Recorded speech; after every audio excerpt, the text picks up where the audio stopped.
તમે બજારના કોઈ પણ રેડીમેડ પેકેટ ફરસાણ લઈ આવો, પછી વેફર હશે, કુરકુરે હશે, કોઈ પણ વસ્તુ હશે, અરે સિમ્પલ વઘારેલા મમરા પણ હશે, તો તેમાં તેલ માટે કયું વિકલ્પ વપરાય છે તમને ખ્યાલ છે કરી? તમે મોંઘામાં મોંઘી હોટલમાં ખાવા જાઓ કે જેનું એક થાળીની કિંમત 1200 રૂપિયા 1500 રૂપિયા હોય, તો તે હોટલની અંદર જે કંઈ તેલ વપરાય છે તે તેલ કયું વપરાય છે આપણે ક્યારે પણ વિચાર્યું છે ખરું? નથી વિચાર્યું. તો હવે વિચારવાની જરૂર છે, કારણ કે આ જે કંઈ વિકલ્પ આધુનિક જગતે આપણને આપ્યા છે તે ખૂબ ઘાતક છે. વર્તમાન સમયમાં બજારની કોઈ પણ ફૂડ પેકેટ વાળી વસ્તુ લઈ આવો, કોઈ પણ તમે ખાદ્ય વસ્તુ લઈ આવો કે જ્યાં તેલ અને ઘી વપરાય છે, એની માટે આ લોકો પાસે બે જ વિકલ્પ હોય છે, ત્રીજો કોઈ વિકલ્પ નથી. એમાંનું પહેલું વિકલ્પ એટલે પામ તેલ.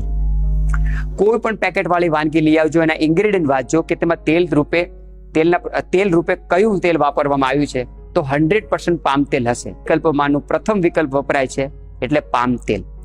પામ તેલ આપણા શરીર માટે કેટલી હદે ઘાતક છે તેની વિસ્તારથી માહિતી આપણને હોવી જરૂરી છે, તો જ આપણે તેનાથી બચી શકીશું. તો પામ તેલ છે શું, કેવી રીતે કાર્ય કરે છે અને તેના કેવા ઘાતક પરિણામો વર્તમાન સમયમાં આવી રહ્યા છે તેની વિસ્તારથી વાત કરીએ. પૂરી દુનિયામાં પામ તેલનું સૌથી વધારે કન્ઝપ્શન ઉપભોગ ભારત કરે છે, અને ભારતમાં પણ પામ તેલનો સૌથી વધારે વપરાશ ગુજરાત રાજ્ય કરે છે.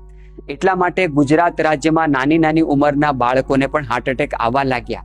એટલા માટે ગુજરાતમાં નાની નાની ઉંમરની માતાઓ બહેનોને પણ કેન્સર જેવી ભયાનક બીમારી આવવા લાગી, કારણ કે આ પામ તેલ કેટલી હદે ઘાતક છે, આપણે વગર વિચારીએ તેનું સેવન કરવા લાગ્યા છે. પૂરા વિશ્વમાં સૌથી વધારે પામ તેલનું ઉત્પાદન ઇન્ડોનેશિયા નામનો દેશ કરે છે, અને બીજા નંબર ઉપર મલેશિયા કરે છે. સૌથી વધારે પામ તેલની ખેતી ત્યાં થાય છે અને સૌથી વધારે પામ તેલનું મેન્યુફેક્ચરિંગ ત્યાં થાય છે. પરંતુ આ બે દેશ પામ તેલ ક્યારે પણ ખાતા નથી, પૂરી દુનિયાને વેચે છે. પામ તેલનું ઉત્પાદન ઇન્ડસ્ટ્રીયલ યુઝ માટે કરવામાં આવ્યું હતું, પરંતુ વર્તમાન સમયમાં ધીરે ધીરે ખાદ્ય તેલની માંગ એટલી બધી વધવા લાગી, ખાદ્ય તેલનું કન્ઝપ્શન, તેનો ઉપભોગ એટલું બધું થવા લાગ્યો કે પામ તેલને પણ ખાદ્ય તેલની સાથે મિલાવટ કરવાની પૂરી પરમિશન વિવિધ દેશના ગવર્મેન્ટોએ આપી દીધી, અને એના ભયાનક પરિણામો વિશે કોઈ ક્યારેય ચિંતા ન કરી. અને વર્તમાન સમયમાં જે કંઈ ફૂડ પેકેટ આપણે ખાઈએ છીએ બધાની અંદર મોટા ભાગે પામ તેલ વપરાય છે. પહેલા એવું કહેવામાં આવતું કે હાર્ટ એટેક શરીરની અંદર કોલેસ્ટ્રોલ વધે તો જ આવે. હવે 12 વર્ષની ઉંમરના બાળકોને હાર્ટ એટેક આવવા લાગ્યું, તો તેના શરીરની અંદર શું કોલેસ્ટ્રોલ વધ્યું હશે? 14 વર્ષની માતાઓ બહેનો દીકરીઓને પણ હાર્ટ એટેક આવવા લાગ્યો. કુદરતે મહિલાઓનું શરીર એટલું સક્ષમ બનાવ્યું છે કે 45 વર્ષની નીચે કોઈ પણ માતા બહેનને હાર્ટ એટેક આવે નહીં, પરંતુ વર્તમાન સમયમાં આવી રહ્યા છે, કારણ કે પામ તેલનું કન્ઝપ્શન વિશ્વના તમામ દેશોમાં, ભારત અને ભારતમાં સૌથી વધારે ગુજરાતમાં કરે છે. તો નાની નાની ઉંમરે હાર્ટ એટેક આવવાના કિસ્સા બીજા રાજ્યમાં પણ છે, પરંતુ ગુજરાતમાં જેટલી નાની નાની ઉંમરે લોકોને હાર્ટ એટેક આવવા લાગ્યા છે તેટલા હાર્ટ એટેક બીજા રાજ્યોમાં નથી આવતા, કારણ કે રેડી ટુ ઈટ પેકેટ ફૂડનું એટલું બધું કન્ઝપ્શન નાના નાના બાળકોને માતા પિતાઓ હવે કરાવવા લાગ્યા છે, અને તમામ વસ્તુની અંદર મોટા પ્રમાણમાં પામ તેલ વપરાય છે. પામ તેલની અંદર મોટા ભાગે સેચ્યુરેટેડ ફેટ હોય છે, જે શરીરની અંદર કોલેસ્ટ્રોલ નહીં પરંતુ નાની નાની ચરબીની ગાંઠો પેદા કરે છે, અને આ ચરબીની ગાંઠો હૃદય સુધી આવીને બ્લોકેજ પેદા કરે છે, અને તેના કારણે સડનલી હાર્ટ એટેક આવે છે. તમે લોહીનો રિપોર્ટ કરાવશો તો શરીરની અંદર જરા પણ કોલેસ્ટ્રોલ નહીં બતાવે, પરંતુ છતાં પણ હૃદય રોગના હુમલા નાની નાની ઉંમરે આવવા લાગે. અને આપણે આટલા મોટા પ્રમાણમાં એનું કન્ઝપ્શન કરીએ છીએ, ત્યારે હૃદય રોગના મામલામાં ગુજરાત પહેલા નંબર ઉપર આવ્યું છે. તો પામ તેલ આટલું બધું ઘાતક છે, બને ત્યાં સુધી તેનો ઉપયોગ ન કરવો જોઈએ. વજન ઘટાડવું છે પરંતુ ઘટતું નથી, કારણ કે બજારના પડીકાવાળી જે કઈ વસ્તુ ખાઈએ છે એ એટલી હદે શરીરની અંદર કોલેસ્ટ્રોલ પેદા કરે છે, ખરાબ કોલેસ્ટ્રોલ પેદા કરે છે, ચરબી એટલી બધી વધારે પ્રમાણમાં વધારે છે, અને એના કારણે વજન વધારવાના જે તમે ઉપચારો કરો છો તમને ક્યારેય સફળતા નહીં મળી શકે.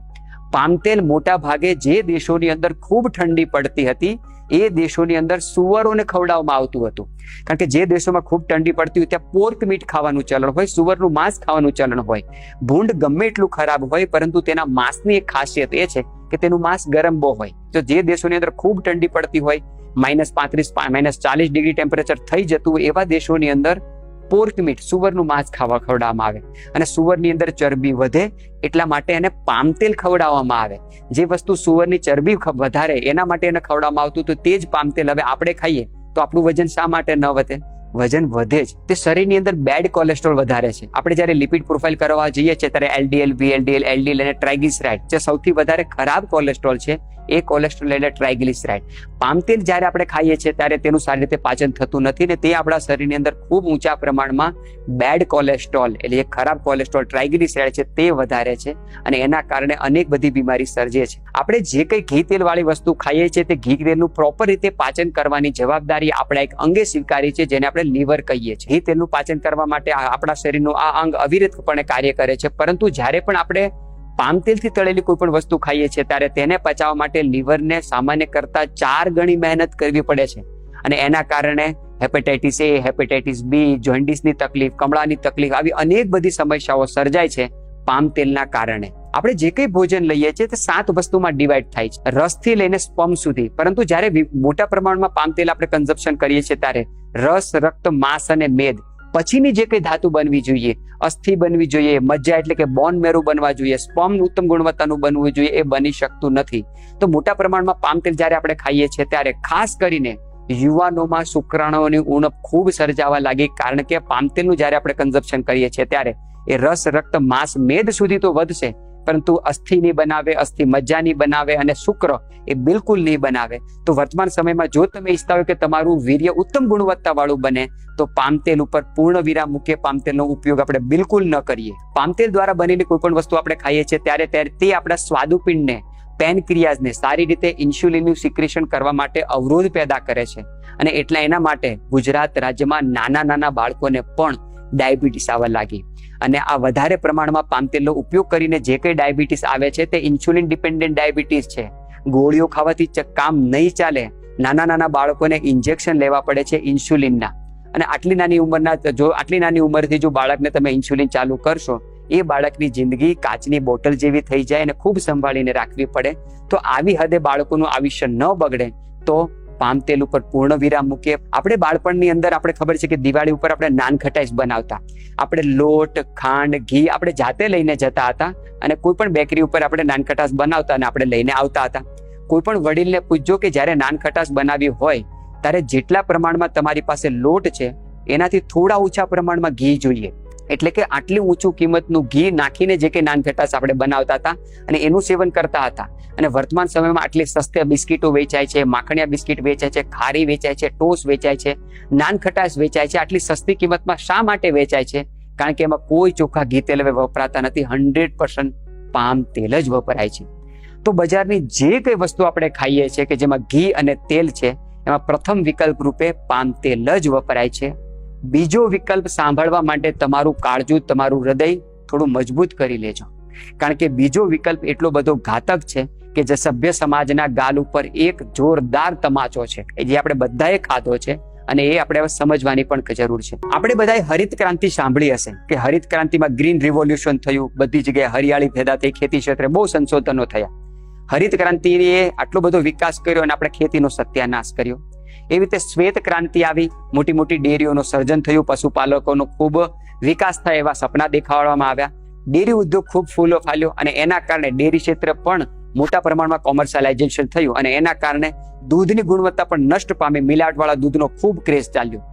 તો ગ્રીન રિવોલ્યુશન થઈ, વ્હાઇટ રિવોલ્યુશન થઈ અને આવી પિંક રિવોલ્યુશન. પૂરા વિશ્વની અંદર માંસના નિર્યાતમાં, કતલખાનાઓની સંખ્યામાં ભારત દેશ પ્રથમ સ્થાને છે. આપણા માટે કેટલી શરમની વાત કહેવાય. સમગ્ર વિશ્વમાં બ્રાઝિલ પહેલા નંબર ઉપર હતું માંસના નિર્યાતની અંદર અને હવે બ્રાઝિલને પણ પાછળ પાડીને આપણો ભારત દેશ માંસની નિર્યાતમાં પ્રથમ સ્થાને છે.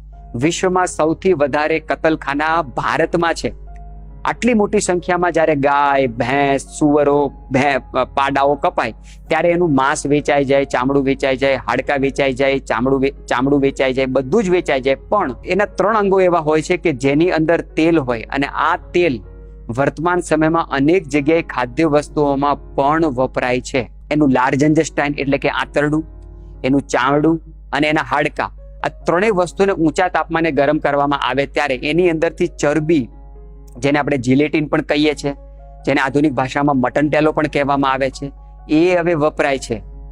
ભાજી પાઉં ખાવા જાઓ ત્યારે ખૂબ ગર્વથી કહો છો કે મારી ભાજી પાઉં જરા બટરમાં બનાવજો. માસીના દીકરા થાય છે કે બટરમાં બનાવીને તમને આપશે. આટલું મોંઘું બટર આટલી સસ્તી ભાજીમાં કેવી રીતે નાખે છે? બટર આવે છે ક્યાંથી? એ લાખો જાનવરોના હાડકામાંથી, ચામડામાંથી, એના આંતરડામાંથી આવેલું હોય છે. અને આટલી મોટી સંખ્યામાં જ્યારે જાનવરોનો કતલેઆમ થાય ત્યારે એના આંતરડાને ભેગા કરવામાં આવે, હાડકાનો ભેગા કરવામાં આવે, ચામડાઓ બધા ભેગા કરવામાં આવે, ને સડાવવામાં આવે, ને ઊંચા તાપમાને ગરમ કરવામાં આવે, અને એમાંથી ઘી જેવો ચીકણો એક પદાર્થ નીકળે કે જેને મટન ટેલો પણ કહેવાય, જીલેટિન પણ કહેવાય. અને એ આ વસ્તુ મોટા પ્રમાણમાં હવે બેકરી પ્રોડક્ટોમાં, ખાદ્ય વસ્તુઓમાં, આઈસ્ક્રીમ બનાવવા માટે, ક્રીમ બનાવવા માટે મોટા પ્રમાણમાં વપરાય છે. તો તમે કોઈ પણ ખાદ્ય વસ્તુ ખાઓ છો, જ્યારે ક્રીમ જ્યારે વપરાય છે ત્યારે એ ક્રીમ આવે છે ક્યાંથી? એ દૂધમાંથી નથી બનતી, એ યા તો પામ તેલમાંથી બનતી હશે, અને પામ તેલથી પણ સૌથી નિકૃષ્ટ વિકલ્પ આ પશુઓની ચરબીમાંથી બનતું હોય છે. તો માતાઓ, બહેનો, વડીલો, ખાસ વિનંતી કે બજારમાં વેચાતી તમામ ખાદ્ય વસ્તુ ઉપર આપણે નિયંત્રણ મૂકીએ. જો નિયંત્રણ નહીં મૂકીએ તો આધુનિક સ્ટડી એવું કહે છે 2024 વર્ષ ચાલુ છે અને 2030 કે 32 આવશે, એટલે કે લગભગ 6 કે 8 વર્ષ પછી ભારતની જે કુલ પોપ્યુલેશન છે, ભારતની જે કુલ જનસંખ્યા છે, એમાં જેટલા યુવાનો હશે 50% પણ વધારે યુવાનો અનક્યોરેબલ ડિઝીઝ, એવી બીમારી કે જેને મટાડી નહીં શકાય, મેન્ટેન કરી શકાશે.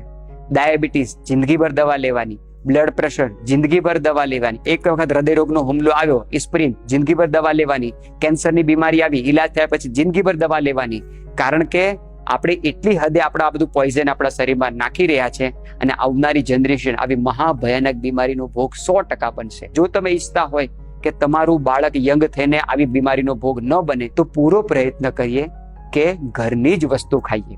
હવે આપણને એમ થશે કે ઘરની જ વસ્તુ ખાઈએ, ઘરે તો શુદ્ધ તેલ આપણે ખાઈ રહ્યા છીએ, બજારમાંથી આપણે સિંગ તેલ લાવી રહ્યા છીએ, પણ તમને જાણીને આશ્ચર્ય થશે, બજારમાં પણ જે કંઈ સિંગ તેલ આપણે રિફાઇન્ડ લઈ આવીએ છીએ, કરિયાણાની દુકાને છે જે કંઈ ડબ્બા મળે છે આપણે લઈ આવીએ છીએ, આમાં પણ અમુક ટકા પરમિશન પામ તેલ મિક્સ કરવાની ગવર્મેન્ટે આપી છે કે અમુક પર્સન્ટેજ પામ તેલ તમે લીગલી મિક્સ કરી શકો.